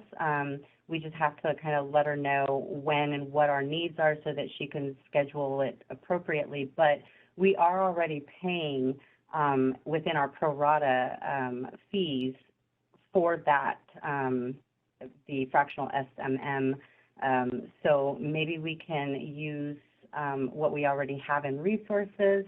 I'm not sure that that's something that we would be able to bring on because we already pay the pro rata for that, so it may be something that would be hard to justify. But we do have some resources for Dr. Singleton moving forward with that part. Okay, that's excellent. I wasn't sure the role that Sherry played, and she's always very busy. So I think if we just outline specific times and get really specific on our milestones and what's needed, then she can carve out the necessary time. Absolutely, absolutely. Good, thank you for that. No problem. And thank you, because what you sent me, the goals, the status updates, the resources that are needed, and the objectives, they all really fit in line with what you guys as the members have brought forward to the committee in the past. So it was a great job that Dr. Singleton has done so far and provided me with that information. So we'll continue to move forward with this. Again, we've been placing some information already on the social media just to kind of remind our licensees, what they should do in terms of vaccines and, new guidelines that are coming out right now about masks and mandates and all that kind of stuff. So we are keeping some engagement going, but definitely I would really love to get something scheduled. Like you said, Dr. Singleton, having that schedule and having things that are already scheduled to be posted rather than having to go on every day and create something new is definitely going to help all of our schedules because we are definitely busy. So thank you so much for what you've provided so far, and I do look forward to working with you and Dr. Davidson moving forward on this social media campaign. I think Dr. Yoon has a question. Yep. Thank you so much, Dr. Singleton. It's amazing just to have clarity on the social media. I guess my question is about like FAQs or being able to engage on the social media. I know that some of the naturopathic groups on like Facebook, there's always some question that somebody goes back to say, oh, we should probably ask NMC about, about this or that. Are we planning to have anything regarding answering questions or engaging in other, like, I guess, on the stakeholders' websites, per se, on their conversations? Well, that's a great question. I think that lends to Rebecca being lenient with her time or one of us participating in an Ask Me Anything or FAQ session, let's say for 15 minutes during lunch or something, or even having some text message conversations, chat conversations online. So this is the thing with social media. There's so many different ways to engage with people. It could be very passive where we're sending out push notifications about how fabulous we are. But there's also engagement of content and also looking at, what are the topics that are important to our stakeholders? In other words, our licensees in California, and across the US. As we know, as so goes California, so goes the rest of the US. So in terms of, these other more, and it's time consuming, right? Anytime we do a video or an Ask Me Anything or chat sessions, it requires an extra resource. So, that's something in terms of creating a content calendar. It's a big wish. And if we can schedule something once a month to do, that would be great, right? But it becomes a bigger expenditure of time and resources and preparation to do. So if we do decide to do that, I'll post that in the calendar and see what can be done. But I'd love feedback from the committee in terms of things that would be really engaging and things that the committee would like to do, especially around the sunset review or anytime we have something really big and public happening. We can expend a little extra time, each of us expend a little bit of extra time in volunteering to do, chat sessions or, even posting links from the website to get people a little bit more clear. Because even just navigating the website, it can be overwhelming, right? You have a clear thing that you want to find, and then you sort of blur everything else out. So yeah, these more intensive content sessions can be done. It's a heavier resource for us to allocate time and energy to. So. And this is Rebecca. Can I go ahead and add something to that? So with social media and the frequently asked questions, or if somebody's engaging on social media, we do have to be very careful about how we answer things, because it is social media. It's out there in the open, and once you put something out there and somebody sees it, it's out there. So we do have to be careful about how we answer. I would really like to answer any questions that may come in on social media with a link to the answer to their question from our website, so that we're not misspeaking or giving them information that may not be valid. So I just want to make sure that that information that we do post to the website is linked directly, that we do post on social is linked directly to our website. And I think Sabina has some information to share. She's got her hand raised. Sorry about that. I saw Dr. Yoon had her hand raised as well. That was I was just going to say, go ahead. Sorry, I just wanted to make a comment with Rebecca had done some Q&A for CNDA, and I thought that was absolutely brilliant, Rebecca. I thought it was just so helpful with clarity on what the licensees should be able to do and not do, and just give clarity in the law for a lot of people who don't understand how the law is read. So I was kind of thinking that if there was some engagement, doing something like that would be great. Thank you. Thank you. This is Sabina again. Just like Rebecca was saying, and a general reminder, we also cannot give legal advice to the public. So we really need to be careful about, like she said, answering questions or providing any feedback that might be specific to somebody's situation. We want to make sure that we're not, engaging and giving legal advice to the public.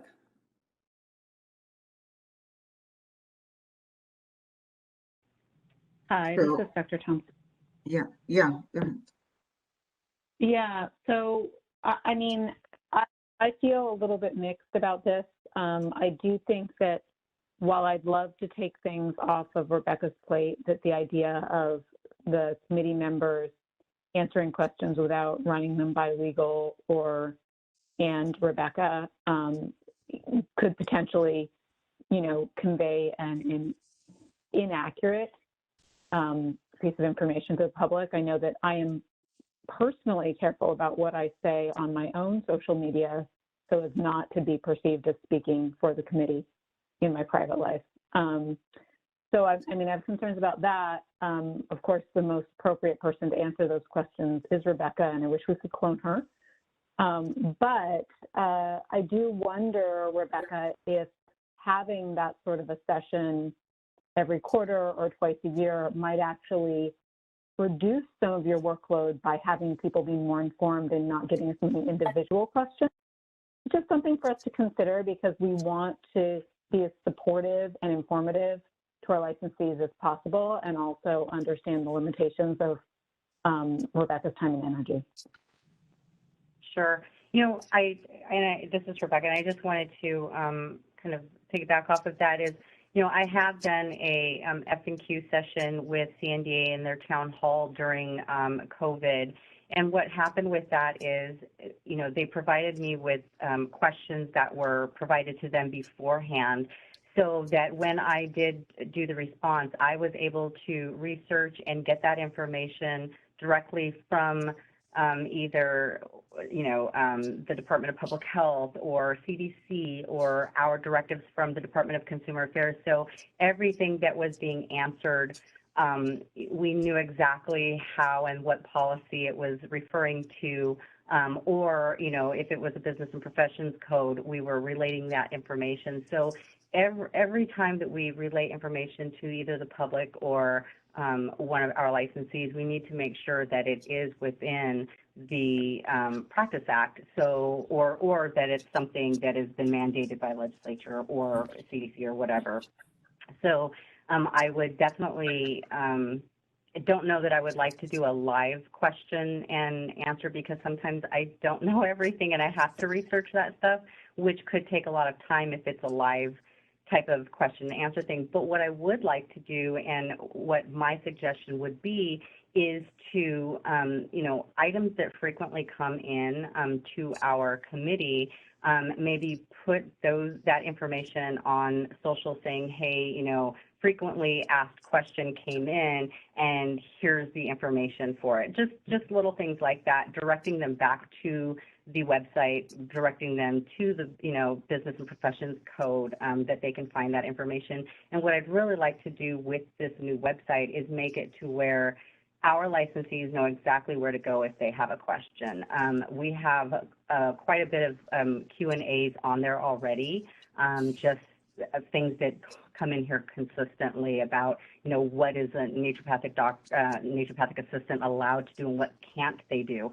So all of that's on there, and so we've just made a lot of changes to the website's frequently asked questions to make sure that we are providing as much clarification as we can without kind of going outside what our authority is. So there's that information, and I just really like to thank Dr. Singleton again on this, and I know that we'll be sending stuff Dr. Davidson's way as well, just to get his input as a public member, and just with his experience, just as a public member, and his experience in what he's done to kind of move forward with what we put out in content-wise. And I know that there was a question about surveys, like satisfaction surveys and things like that. And unfortunately, I've reached out to Solid team under the Department of Consumer Affairs, who keeps that information for us. And we have nobody that's turned in any surveys on us. So I'd like to think no news is good news, but I don't know, because we don't have that information. However, I have, since the last meeting, worked with the Solid team that they have gotten a survey put together about the vaccines and the willingness of our licensees, who's actually prescribing, who is giving vaccines. So we've come up with that survey. It will be actually released here in the next couple of days to all of our licensees that are on our subscriber list, and hopefully we get those back so that I do have something to share on social, and that's information that we really need, especially moving forward with our advisory committee for the formulary. So it's things like that that, you know, we'd like to capture in our social media and in getting information back from our licensees and stakeholders. And so anytime you guys have any questions that, you know, we're trying to determine what our licensees are doing, we can send those surveys out. I think we're limited to 10 questions, give or take. But we can do that, you know, quarterly if that's something that you guys are interested in doing too. And Rebecca, just, go ahead, Sabina. Oh, actually, this was Dr. Thompson. Oh, sorry. All right, I think three of us were trying to speak at once, and I'm the one who didn't have my hand raised, so I'm going to turn that over to Sabina first, and then Greta. Sorry about that. I was just going to piggyback on what Rebecca said about, again, you know, figuring out how to best use our social media and how to get the information to our licensees.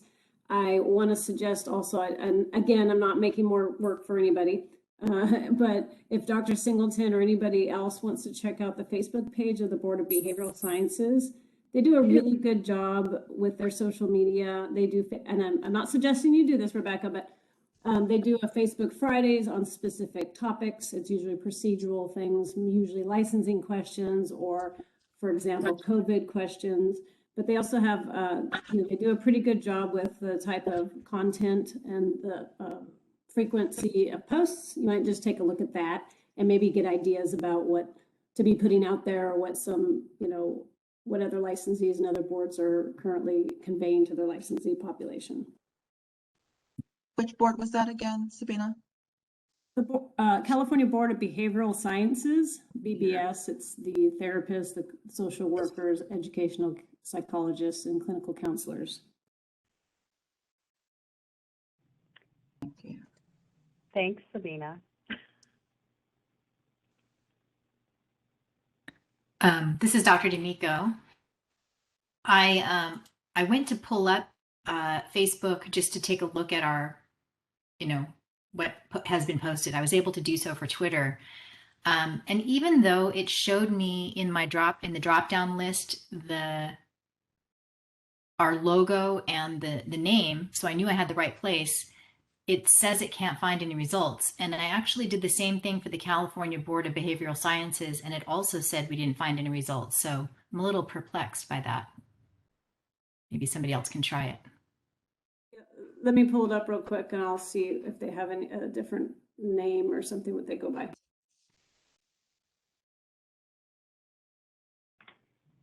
It should be Naturopathic NMC is the handle, if you will. I'm not sure what those are called, but I'm guessing that's it.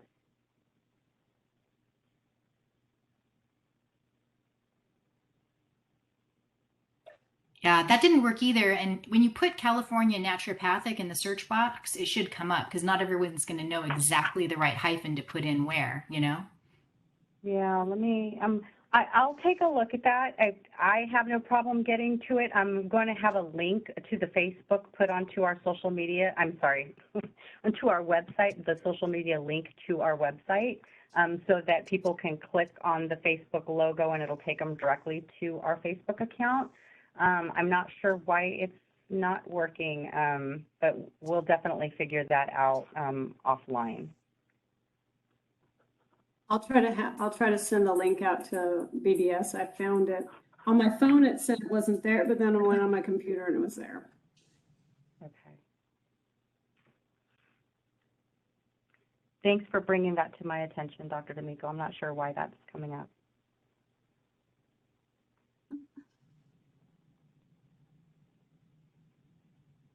Hi, Dr. Thompson. I was also able to find it on Facebook, so that was good. I just wanted to say that as far as generating frequently asked questions, you know, one of our biggest resources is, of course, the executive officer, Rebecca, because she fields most of the questions. She knows what most people are wondering about. But I would also just say that us as a committee, we're a great resource. We have numerous licensees on the committee. We have members of the public on the committee, and we, as committee members, know other people, and we know what people are asking and what they're wondering about. So, you know, I think that we're a great resource to bring forward as far as, you know, questions we're hearing a lot from the people we know, and making sure that, or the questions that we have ourselves, that making sure that those are being addressed and being posted appropriately so that we can get those things answered.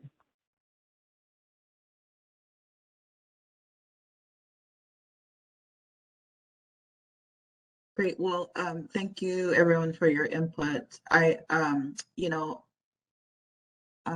Dr. Thompson, in that it would be helpful if, because I have the set of questions that I get from my peer group, and it may be different than the rest of the committee. It would be super helpful if I sent a, let's say, a spreadsheet with the frequently asked questions that come up from your peer committee or your peer group of licensees, so that I'm not creating this in a vacuum, right? And then that way, again, the point of trying to create posts is to have the widest view possible and to be able to ask lots of questions that addresses many different stakeholders. So the more input that I can get, the easier it is to create posts. So would everyone be open to submitting some questions that they commonly get from their peer group to me? Are people open to that? Yeah, would we want to just send them to you at our leisure, or would you want some sort of a format that we would fill in? So I'll create the general format. It'll be very straightforward, just a general table. And then you can it'll be a shared document, so everyone will have access to it, to be able to add content. It would be great. I mean, I can put a deadline of, you know, let's say 2 weeks from now, just so that you can squeeze that information from your lovely brains onto paper. You know, that it's maybe like, you know, a stroll around the block and you think of some ideas, right? It doesn't have to be anything, you know, overindulgent. So, well, great. Yeah, that would be excellent. Good. And then thank you. Yeah.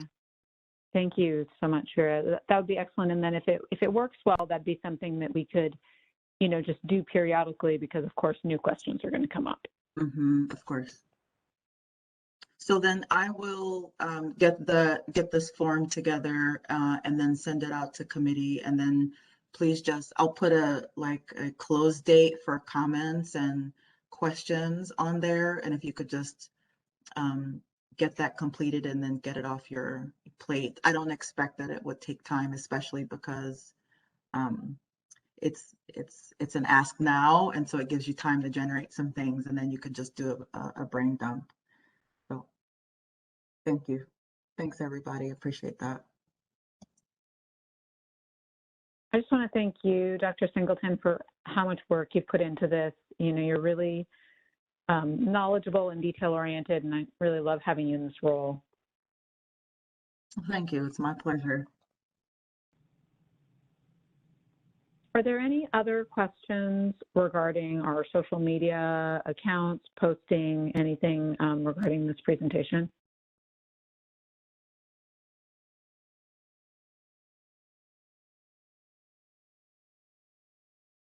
I'd like to call for public comment at this point. This is the moderator. I've opened up the Q&A. Members of the public, the instructions are on the screen.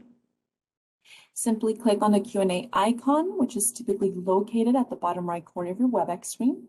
And in the comment field, type, I would like to make a comment, and click send. Make sure it sends to all panelists. So I'll pause now for a moment to allow members of the public time to access the Q&A feature.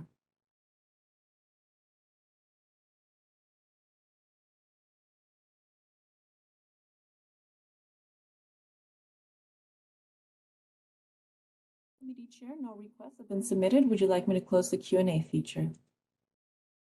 Yes, please do. Thank you. So at this point, we're moving on to agenda item number 9, which is future agenda items and next meeting dates. I wanted to state my personal preference to have a separate meeting regarding the IV and injection changes in our packet before the October date, and that is for 2 reasons. The first being that, it would be good to get this moving forward, as it's one of the things we actually can get moving forward more quickly. And then the other is that it does sound like the October date is going to be really dominated by working on our sunset review, and I don't want to have another large item on that agenda and have one of them not be completed. So that's my preference as far as future meeting issues. Rebecca, do you have other things you want to talk about for future agenda items and meeting dates?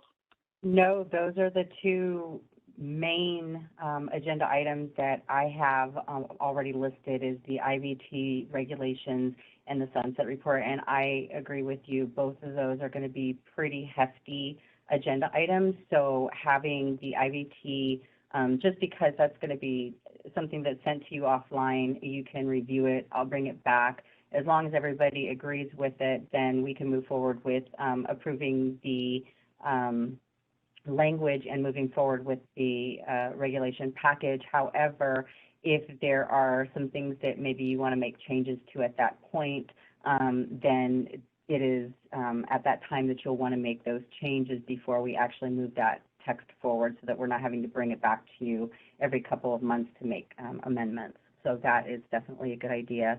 And the sunset report is going to take a couple of hours. I know if it's anything like it was on our last sunset review, one whole meeting almost with nothing but sunset. So that is definitely a good idea. And that one should be in October, the first part of October, I would think, to mid-October. Yeah, I mean, my memory of that is that it was at least 4 hours of just sunset. Right. So I think that is it's a really important thing that we do, and we need to spend the time and energy to do it, but it's going to be a lot of time. Yeah.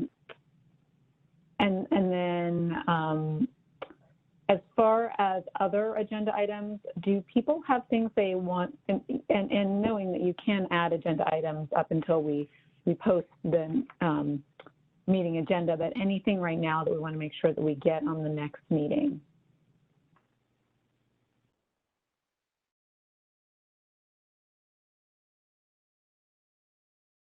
The other question I had was regarding telehealth versus in-person meetings. Where are we at with that? Sabina had mentioned she hopes to see everyone in person before she leaves, which, it would certainly be lovely to see you all, but I don't know what the policy is for DCA regarding in-person board and committee meetings versus doing them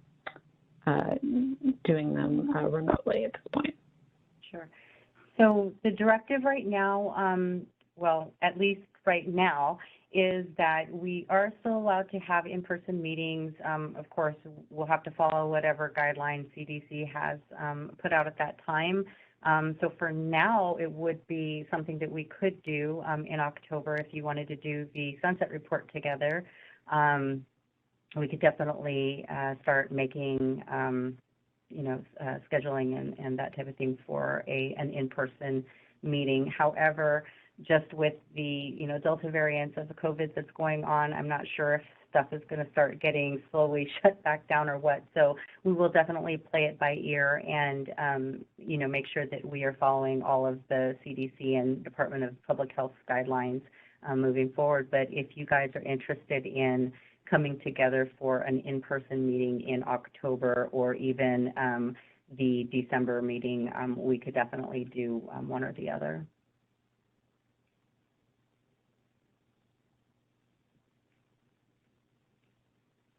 I'd be interested to hear what the other committee members think about that. I mean, it definitely is a hardship for our Southern California members because not only do they have to travel, but they would have to travel by plane, which is still considered a more risky activity with COVID. I just wonder what other people's opinions are on this. I personally feel fine with doing the online meetings as much as I would love to see you all, but I just want to hear what other people's preferences. Dr. Davidson? Hi, yeah, California member. I would not feel comfortable flying. So if we're going to have the option for an in-person, I would hope that it would also include the option for sort of a blended way of participating. And I can definitely take a look at that. I know that there are some programs that have currently done kind of a mixed online and in-person meeting. So, and I know that they've talked about that at one of the last executive meetings. So I can look into that and see if that is something that we can do. And I'm okay with doing either or, as long as everybody is comfortable with doing whatever we choose. Rebecca, this is Sabina. I know you are aware of potential legislation that might be coming out of this COVID time, but just a reminder to everybody that the legislature is looking at some changes in the Open Meeting Act, and that may include having this type of internet option available in the future. I think from my other boards, we've had a lot of high public participation during COVID because we had this platform to have meetings. So I think some really good things have come out of it, besides keeping everybody really safe.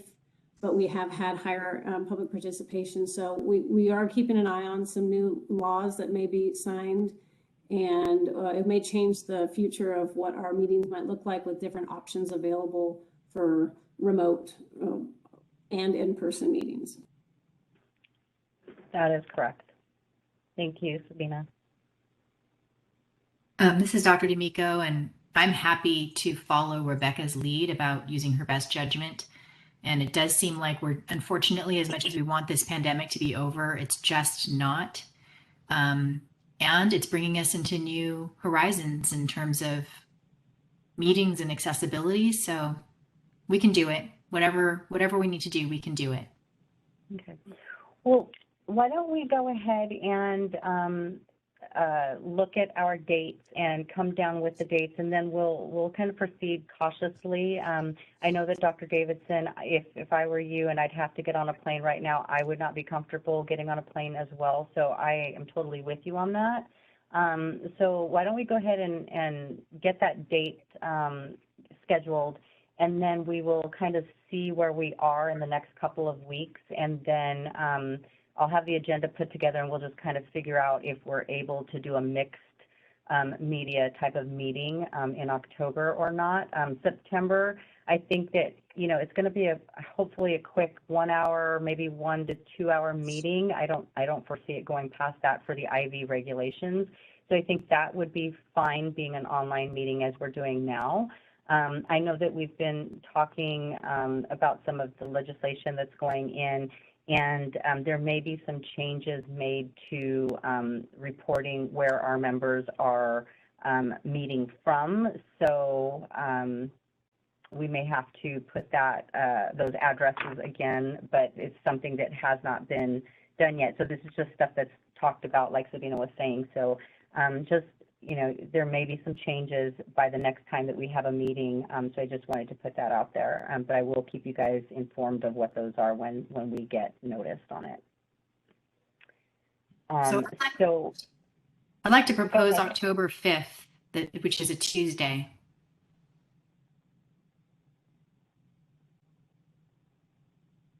I have October 5th open.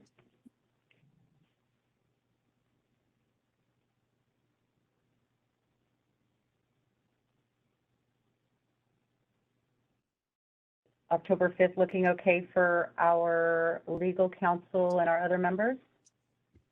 That's good with me. That's fine with me. This is Dr. Singleton.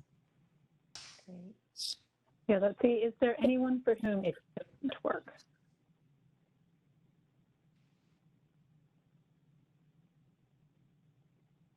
Great. Okay.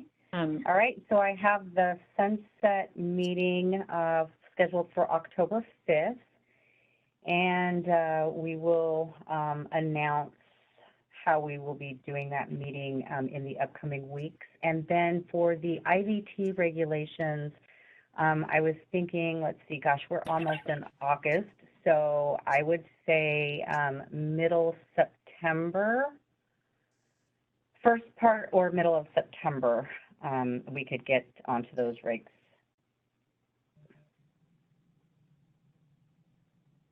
So I would say yes, that the beginning part, sorry, can everyone hear me? That the beginning part of September, I'd like to give enough time so that we don't have two meetings sandwiched on top of each other, but of course not bumping into Memorial Day weekend. So we could possibly do the 7th or the 9th, Tuesday or Thursday morning, since we think it'll be about an hour or hour and a half, probably, right? Yeah, about that. Sabina, the 9th does not work for me, but the 7th does. The 7th and 8th, Tuesday and Wednesday, do work for me. I have a two-day board meeting the 9th and 10th. And I'm in training on the 8th, so 8th is not possible for me. I have training every Wednesday in September. And is there not also, we always traditionally had our meetings at 10, so everyone could fly up here, but we could do it a little earlier, couldn't we? Could we do it at 9? Yeah, we've been doing it at 9 the last several meetings. I had to change it today because I had something at 9 o'clock, so I had to change it an hour out. But yeah, we could definitely, if the 7th works for everybody, we can definitely do September 7th and just start it at 9 o'clock. And that way we'd be done before lunch. Is there anyone for whom that would not work?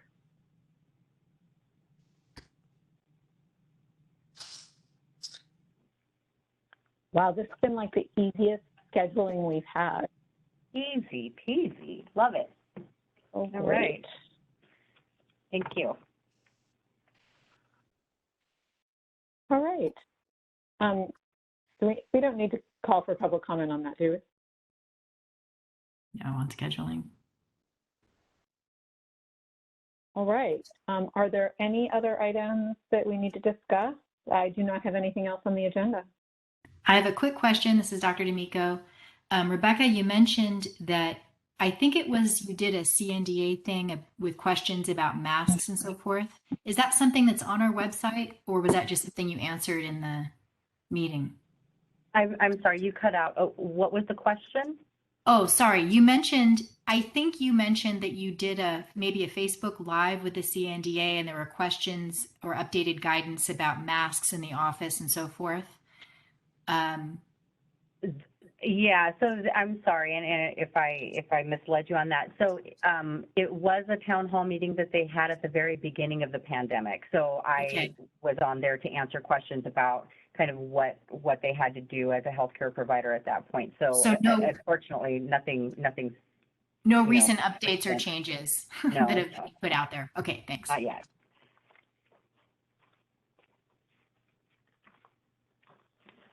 Great.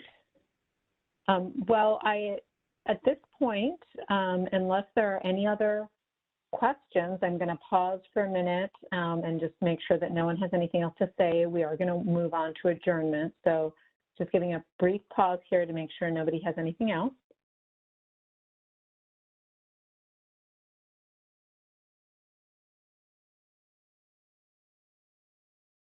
Okay, so hearing nothing and seeing no raised hands, at this point I am going to adjourn the July 29th, 2021 meeting of the Naturopathic Medical Committee. It is now 12:20 p.m. Everyone, thank you for coming. Stay safe, and just really appreciate you taking the time out of your day to join us. Thank you so much. Thanks. Bye. Thank you. Great meeting.